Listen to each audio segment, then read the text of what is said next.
Friends, அனைவருக்கும் வணக்கம். Welcome to Udumalai food bar YouTube channel. இன்னைக்கு வந்து நல்ல குளிர்காலம் ஆரம்பிச்சிருச்சுங்க. இந்த மாதிரி சீசன்ல ஒரு அட்டகாசமான நாட்டுக்கோழி தண்ணி குழம்பு செஞ்சா எப்படி இருக்கும் அதாங்க இன்னைக்கு பண்ண போறேன். நல்ல ஒரு ஒரிஜினல் நாட்டுக்கோழி குழம்பு தான் இன்னைக்கு வைக்க போறோம். கடையில் போய் 1/2 கிலோ வாங்கிட்டு வந்து நல்லா மஞ்சள் உப்பு போட்டு பரட்டி வச்சிருக்கேன். இதை நம்ம வாஷ் பண்ணிக்கலாங்க. வாங்க நாட்டுக்கோழி தண்ணி குழம்பு எப்படி செய்யணும்னு பார்க்கலாம்.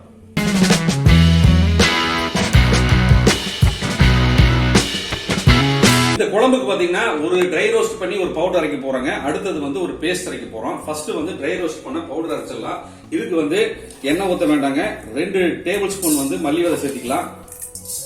நம்ம 1/2 கிலோ சிக்கன் எடுத்துக்கனால ஒரு 6-7 வரமிளகாய் சேர்த்திக்கலாங்க. குருமிளகு 1 டேபிள் ஸ்பூன் சேர்த்திக்கலாம்.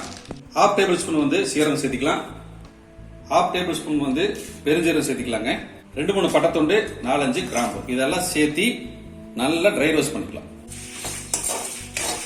அடுப்பு வந்து ஒரு மீடியமான ஃப்ளேம்ல வச்சுக்கோங்க. கரிஞ்சிருச்சுன்னா குழம்பு வந்து கருக வாடை அடிச்சிடும். அதனால ஒரு மீடியமான ஃப்ளேம்லயே லைட்டா ஃப்ரை பண்ணிக்கலாம். பாருங்க, இது எல்லாமே லைட்டா ஃப்ரை ஆயிடுச்சு. அடுப்பு ஆஃப் பண்ணிட்டு இது வேற ஒரு பிளேட்ல மாத்து. அடுத்தது அதே கடாயில கொஞ்சமா எண்ணெய் சேர்த்திருக்குங்க. ஒரு 100 கிராம் சின்ன வெங்காயம் உரிச்சு வச்சிருக்கேன், அதை சேர்த்திக்கலாம். அடுத்தது ஒரு துண்டு இஞ்சி சேர்த்திக்கலாங்க. ஒரு துண்டு இஞ்சி, ஒரு 10 பூண்டு. இஞ்சி, பூண்டு, சின்ன வெங்காயம் இது எல்லாமே எண்ணெயில நல்லா வதங்கட்டுங்க. அடுத்தது பாத்தீங்கன்னா தக்காளி சேர்த்துக்கலாம். பூண்டு, சின்ன வெங்காயம் நல்லா வதங்கிட்டு இருக்குங்க. கூடவே ஒரு 4 சின்ன சைஸ் தக்காளியை கட் பண்ணி வச்சிருக்கேன், அதையும் சேர்த்துக்கலாம். இது கூடவே 1/2 டீஸ்பூன் வந்து மஞ்சள் சேர்த்துக்கலாங்க. இந்த நாட்டுக்கோழி தண்ணி குழம்பு பாத்தீங்கன்னா நல்லா ஈரோடு டிஸ்ட்ரிக்ட், பொள்ளாச்சி இந்த மாதிரி சைட்ல பாத்தீங்கன்னா நிறைய பண்ணுவாங்க. மற்றலையும் தண்ணி குழம்பு செய்வாங்க. நான் ஈரோடு டிஸ்ட்ரிக்ட் அதிகமா போறேங்க. ஈரோடு டிஸ்ட்ரிக்ட்ல பாத்தீங்கன்னா இந்த குழம்பு நிறைய வீட்டுல சாப்பிட்டுருக்கேன். டேஸ்டா இருக்கும். தண்ணியோட தான் வைப்பாங்க சிக்கன் குழம்பு, ஆனா செம்ம டேஸ்டா இருக்கும். மட்டன் குழம்பு அதே மாதிரி தான் வைப்பாங்க.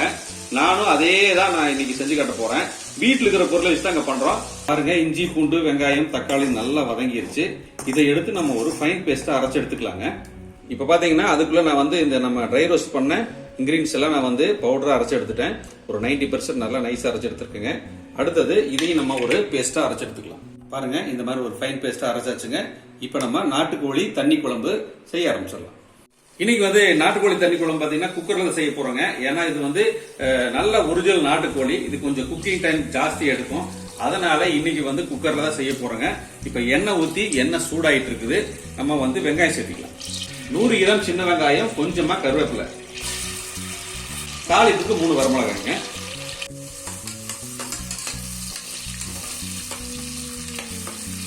தாளிப்புக்கு வெங்காயம், கருவேப்பிலை, வரமிளகாய் மட்டும் சேர்த்து இருக்கிறேங்க. பட்டை, லவங்கம் இதெல்லாம் எதுவுமே சேர்த்துல. கிராமத்துல பாத்தீங்கன்னா நிறைய பட்டை, கிராம்பு, ஏலக்காய் எல்லாம் சேர்த்த மாட்டாங்க. நம்ம பவுடர் அரைச்சும் பாத்தீங்கன்னா அதுலயே சேர்த்து இருக்கிறதுனால எதுவுமே சேர்த்துல. இப்ப வெங்காயம் வதங்கினதுக்கு அப்புறமா சிக்கனை சேர்த்துக்கலாம். இப்ப வெங்காயம் வதங்கிடுச்சுங்க. நம்ம 1/2 கிலோ மஞ்சள் போட்டு கழுவி வச்ச நாட்டுக்கோழி சேர்த்துக்கலாம்.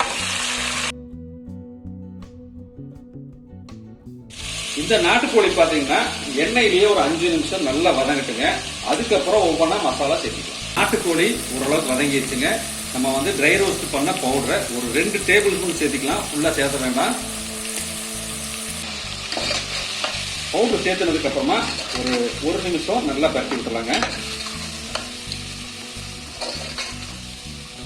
ஏன்னா நம்ம ட்ரை ரோஸ்ட் வந்து கருகாம அளவா தான் வறுத்து எடுத்துருப்போம். இந்த பச்சை வாசனை போனதுக்காக ஒரு 1 நிமிஷம் 1-2 நிமிஷம் நல்லா இது எண்ணெயிலேயே பரட்டிக்கலாம்.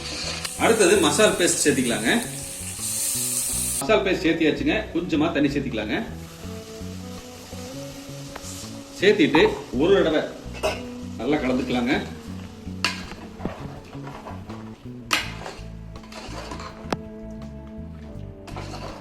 எப்பவுமே நாட்டுக்கோழி தண்ணி குழம்பு பாத்தீங்கன்னா ரொம்ப காரசாரமா இருக்கக்கூடாதுங்க. ஒரு மிதமான காரத்துல இருந்தாதான் நம்ம சாப்பிடறதுக்கு நல்லா இருக்கும். குழந்தைகளும் விரும்பி சாப்பிடுவாங்க.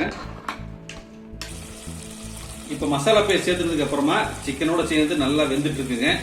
கூடவே 1 டேபிள் ஸ்பூன் வந்து உப்பு சேர்த்திட்டு கலந்து விட்டுட்டு தேவையான அளவுக்கு தண்ணி சேர்த்துக்கலாம். இப்ப பாருங்க, தண்ணி நான் அளவா தான் ஊற்றிருக்கேன். குழம்பு பதம் உங்களுக்கு வேணும்னா இதுவே மூடி போட்டு ஒரு 4-5 விசில் திறந்தீங்கன்னா குழம்பு சூப்பரா வரும். நம்ம வந்து இன்னைக்கு நாட்டுக்கோழி தண்ணி குழம்பு வைக்கிறதுனால இன்னைக்கு கொஞ்சம் தண்ணி சேர்த்துக்கலாம். இப்ப தேவையான அளவுக்கு தண்ணி சேர்த்தியாச்சுங்க. தண்ணி சேர்த்திட்டு உப்பு இருக்கான்னு செக் பண்ணிட்டேன். இப்ப மூடி போட்டு ஒரு 4-5 விசில் விட்டு இறக்கி பார்க்கலாம். விசில் வரட்டுங்க, அதுக்கப்புறம் திறந்து பார்க்கலாம். அடுப்பு ஆஃப் பண்ணிட்டு குக்கர் இறக்கியாச்சுங்க. ஒரு 5 விசில் விட்டுருக்கிறோம். இப்ப நம்ம திறந்து பார்த்தறோம்.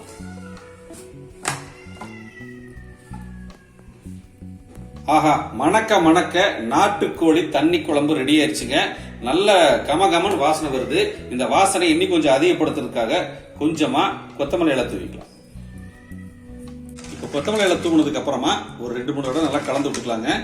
நல்ல அருமையான நாட்டுக்கோழி தண்ணி குழம்பு சூப்பரா ரெடி ஆயிடுச்சு. சிக்கனும் பாருங்க நல்லா வெந்திருக்குதுங்க. இப்ப நம்ம பிளேட்ல போட்டு பரிமாறிக்கலாங்க.